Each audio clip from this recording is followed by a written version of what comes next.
I think today will help us realise that we need to look after us as caregivers to the community. I suppose my aspirations for today is, so I'm sitting in on a mindfulness workshop, so just to get a better way of how to deal with your mind, stress during work hours, it can be very full on, so a bit of mindfulness, to help during the day, to sort of take yourself away, to give yourself a break and help deal with those things going on in your head.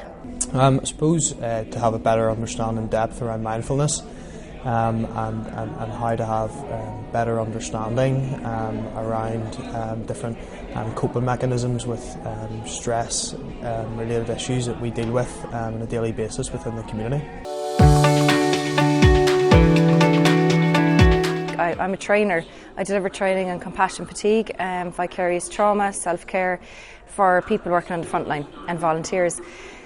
So I got talking with Richard and we agreed to run some online workshops with the employees and volunteers of EBCDA, which were a great success. So this is my first time meeting everybody here today, so I'm here to refresh everybody about compassion fatigue, the importance of self-care, and to, I suppose, look back on the frameworks that we've already used on our online workshops.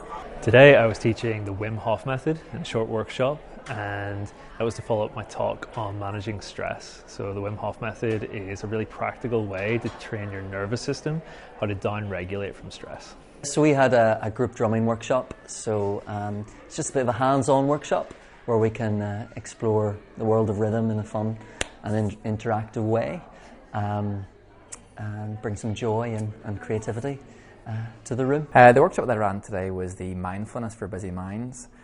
We find a lot of people have been coming to me saying that they've really been struggling with overthinking, especially during the pandemic, everything that's going on, like Russia versus Ukraine, things are coming. People are finding that the speed and the pace of daily life is just overwhelming, and they just don't know what to do sometimes whenever they have these thoughts come in. Especially like a lot of young people tell me that they're lying in bed, they can't get to sleep, but they then go onto their phones, it wakes their mind up even more. So I thought that Mindfulness for Busy Minds was a really apt title, and I really wanted just to make it very relatable. Yeah, well, it was a really interesting event, very, very practical, so learning techniques around breathing and mindfulness that really help you kind of get out of that fight and flight mode that we exist in so much of the time, and return ourselves to a much more calm and settled state. So fantastic in terms of practicality and things to take away. So today has been really informative. I've learned about the Wim Hof effect. I'd heard about it but didn't know actually what it was, and revisited body scanning and mindfulness and just being together and the connectedness of today and being with everybody. We always talk in the community about us getting strategies and plans in place for looking after our own health and well-being, because we do, as they say, work in the front line. And especially through COVID.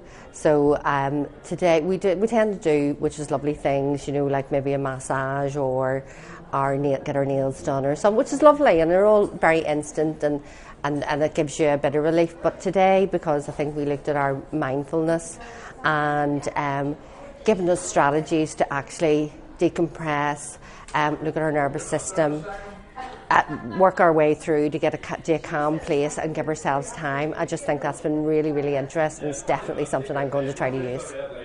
Well, it's come to the end of our health symposium that East Belfast Community Development Agency has run today. It's been a great success. There's been great positivity around the room, people learning how to look after themselves and just exploring the hopes that they have for themselves, for their organisations and for East Belfast. We're delighted that everyone could make it. Our speakers brought their experience and just a wonderful sense of well-being to the room. So we're delighted that people made the time to come along on a snowy February day, and we hope that they'll keep on looking after themselves so that East Belfast continues to get healthier. Thank you very much.